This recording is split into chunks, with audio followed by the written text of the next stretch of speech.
know that that was a murder. You know what I'm saying? That was a spiritual murder, whether people know it or not. Aaliyah, the princess of R&B, was the next big thing in the world of music and Hollywood. Everyone wanted her on their side, but those who couldn't get her wanted her gone. On Aug. 25, 2001, after finishing the shoot of the music video for Rock the Boat, Aaliyah and members of her record label boarded a small plane at Marsh Harbor Airport in Abaco Islands, the Bahamas, to travel to Florida. The plane crashed and caught fire shortly after takeoff, and all 9 on board died in the crash. Now, more than 2 decades later, it is being revealed that the incident, which was caused by overloading, must have been intended by some persons who needed to keep Aaliyah quiet. Perhaps the work of the Illuminati. Was she sacrificed by Jay-Z for Beyoncé? Or was she killed to keep her pregnancy for R. Kelly a secret? Let's get into it. Aaliyah Donna Houghton was born in Brooklyn, New York in 1979 and was 5 years old when her family packed up and moved to Detroit. Aaliyah started in music early on, performing in choirs and churches and taking voice lessons. She was excellent, having had a 4.0 GPA while managing an exploding music career. Aaliyah first caught the attention of the music world at age 10, when she appeared on the TV show Star Search. At 12, Aaliyah was signed by Jive Records and Blackground Records, where she was introduced to R. Kelly. R. Kelly made Aaliyah famous.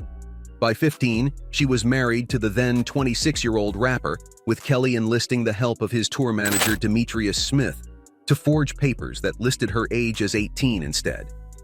He groomed her into a sexual relationship and marriage, and under R. Kelly, Aaliyah produced her debut album, Age Ain't Nothing But a Number.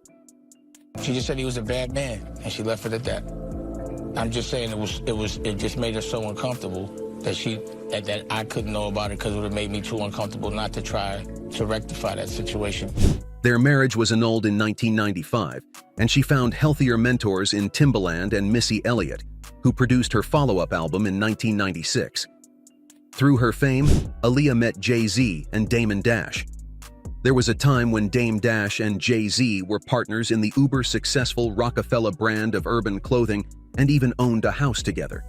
She started dating Damon Dash in 2001, and they might have been engaged before she died. Coolest girl in the whole world. You know, too good for this world. However, in photos from a party in July 2000, Jay-Z and Aaliyah were seen getting close on the dance floor just a year before her tragic death. Jay had rented the mansion in East Hampton, and they had a catered barbecue in a tent in the backyard for the soiree. Sean P. Diddy Combs was also in attendance, and Dash was also at the party. Unknown to Dash, Jay-Z tried to get with his girlfriend romantically. That Jay was trying to get at her as well, and I didn't know, but it never worked out for them. So that was like the big deal, like who could get with Aaliyah. Was he bitter? Obviously. Yeah, he felt the way. Sadly, Aaliyah tragically died in August 2001 alongside 8 others after a plane destined for Miami crashed less than a minute after takeoff in the Bahamas. And while many thought it was merely an accident, music journalist Kathy Ian Doley uncovered some truths in her book, Baby Girl, better known as Aaliyah, where she revealed that Aaliyah was drugged. Aaliyah had just finished filming a music video for her song Rock the Boat, and upon completion of the shoot, the team was keen to get back to Miami, about 50 miles away.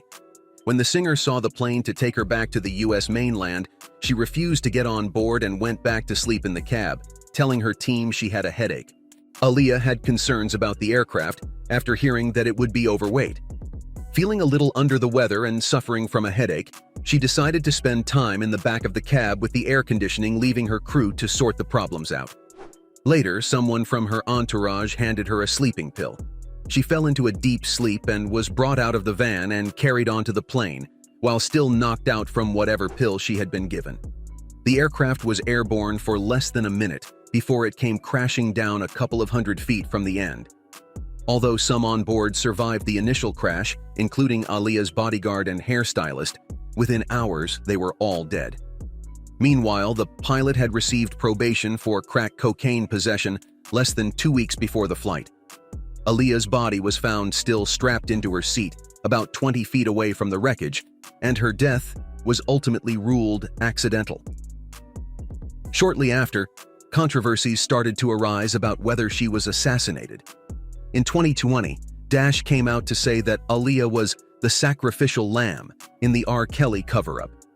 In a docuseries titled Surviving R. Kelly, Part 2, The Reckoning, Dash got candid about her marriage as a child to Kelly in 1994 and mentioned having to get therapy to get over it. You shouldn't have to always learn from pain. Sometimes you could learn from other people. Like, Aaliyah was like the sacrificial lamb for all that, because she didn't deserve none of that. Dash claims to know the whole story and revealed that Aaliyah wanted nothing to do with Kelly following their marriage annulment in 1995. Despite everything that happened between her and Kelly, she wasn't resentful, saying that her general attitude was to let him live, but keep him the fucks away from me.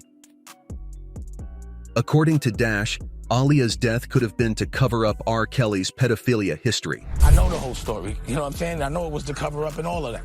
But how did that cover it up? It just made the conversation less crazy, like, oh, he married a child? Even worse, Kelly suspected Aaliyah was pregnant. The documentary Surviving R. Kelly furthered this rumor, with Kelly's former backup singer Jovante Cunningham claiming she caught him having sex with Aaliyah in the back of his tour bus. Aaliyah's own mother, Diane Houghton, has denied these. However, new conspiracies are suggesting that her death was the work of Jay-Z and Puff Diddy. Beyoncé and her husband Jay-Z have long been the subject of conspiracy theories and wild fantasies, the idea being that the two are members of the Illuminati and are secretly ushering in a new world order. Perhaps Aaliyah was killed to make way for Beyoncé? At the time of her death in 2001, Aaliyah was unstoppable. Her follow-up album One in a Million went double platinum. Her Anastasia theme song received an Oscar nomination. She got her first Grammy nod in 1998, and then became a bona fide movie star with Romeo Must Die and The Queen of the Damned. On April 19, 2003, Jay-Z finally did get with Aaliyah on a song. He dropped his official remix of her song, Miss You, which was released after Aaliyah's passing back in 2001. The album Aaliyah, which was released in July 2001, instantly rose to #1 upon her passing. What are your thoughts? Do you agree that Aaliyah was murdered by those in the industry who wanted her out? Let us know in the comments.